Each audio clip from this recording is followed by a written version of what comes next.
Okay, today we're going to be talking about hypertrophy misconceptions.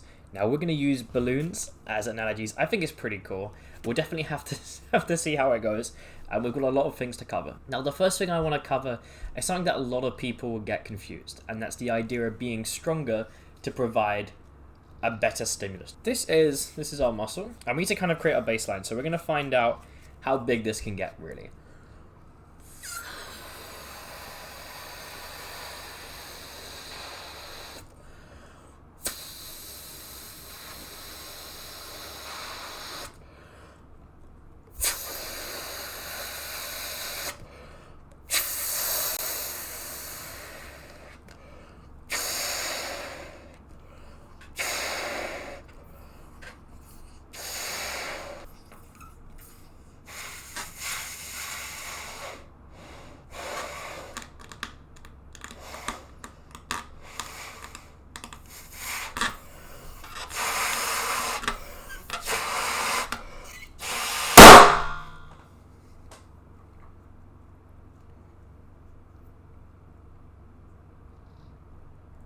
Well, that was quite something.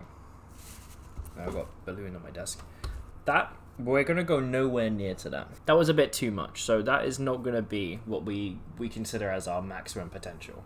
I honestly, I wasn't even supposed to go that far. I was going to stop at like a decent point, but it kept getting bigger and bigger, so I decided I might as well just continue this to see how big it can get. Okay, so these are adorable balloons. This is going to represent the maximum we can kind of get to, just for visualization of comparison.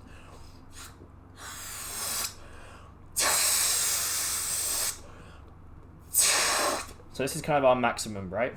This is going to be our strength, and this is going to be our default stimulus. So I'm going to blow this up to like a default place, right? Okay, so we've got our default stimulus. Now we're going to take a look at the extra stimulus we can get by focusing on strength training to get stronger, to provide a better, stimulus to the muscle, right? So as you can see, these balloons are actually identical. The reason being, when it comes to hypertrophy, we don't care about strength.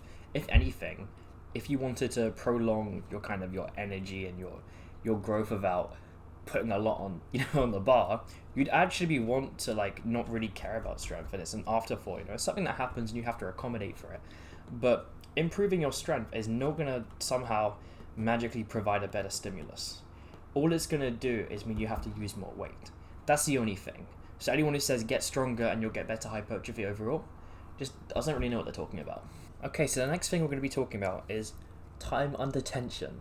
Now, when it comes to time under tension, slowing down the eccentrics is going to lead to better hypertrophy. This can be almost demonstrated by me taking a few extra seconds to breathe between breaths.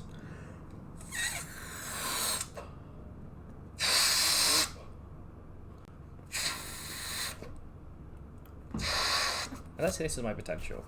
So in a standard set, maybe I'm not doing that. Maybe I'm just going...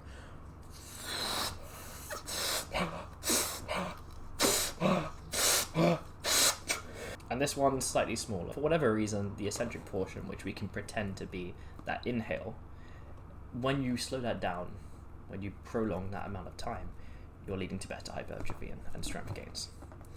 This is not the only thing about time under tension, though. There are a few other things people don't really understand. Time under tension is literally talking about the amount of time that you're putting your body through that stimulus, like through that muscle or whatever, which doesn't matter. Eccentric speed is a completely different thing. That's more so tempo. But the thing people think you're supposed to do is slow down the concentric to get a better stimulus. And let me show you what this would look like.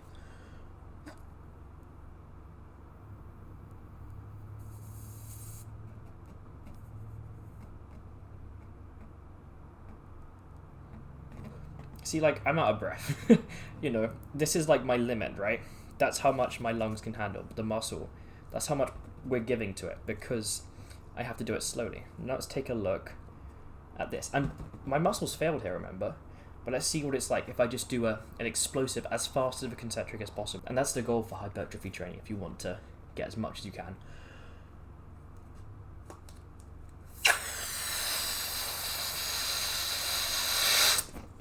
See, look, this is a huge difference, which is why concentric speed, don't mess with this. Time and attention doesn't matter. The grindy bits, imagine I'd gone through all of this, and then naturally I start slowing down because I'm fatigued and my muscles are weaker, and I'm like, but I'm still milking out every little bit I can. When people talk about drivers of hypertrophy, they get a bit confused. They say mechanical tension. Spot on. Mechanical tension is me blowing into this and it's getting bigger. But there are other things they get confused with. The first thing is muscle damage. I blow into this, the balloon loses elasticity every single time. See, I do this tons and tons of times. It is building damage. Is this damage helping that stimulus? Is it making the balloon bigger? No, it's just something else that has to be repaired. The next thing people don't understand is metabolic stress. Metabolic stress, you do an insane set and it starts throwing resources in there to heal. Like, this is kind of like the equivalent of me blowing into a balloon and there being like little saliva droplets in there. Is the saliva droplets what's making it bigger? No, it's the mechanical tension. But is it getting saliva droplets in? Yes. And what makes people confused is they think that these things are necessary, because realistically, you're not going to get this bigger without the saliva droplets, without the little bit of elasticity which is lost. But that doesn't mean it's something which is desired. Now, here comes the most underrated thing that will actually help improve this sort of thing, help you fill this out better, and that is cardio, just better cardio. We have my workout here. This is muscle group 1, muscle group 2, muscle group 3. Okay, so let's pretend I have weak cardio and it's taking me a bit to recover from the breaths. And we're just going to go through, all of my muscle groups. Okay, so all of our chest sets.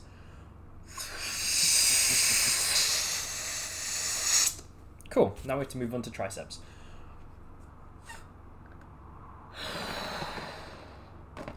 Okay, and now we've got to do shoulders.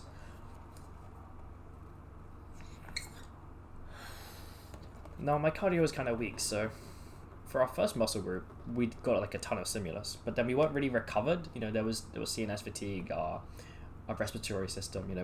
We got a bit of smaller stimulus on the triceps, and on shoulders we got really small. It's not that we didn't get any. It's just because of the fatigue and the cardio getting in the way of that recovery, because it's poor, we're not able to get something as high as if we had good cardio. Let's pretend we have good cardio now. Chests. Triceps. Shoulders. And that's significantly better, right? Because we were able to push harder and recover quicker, we were able to get more out of it for all of the muscle groups.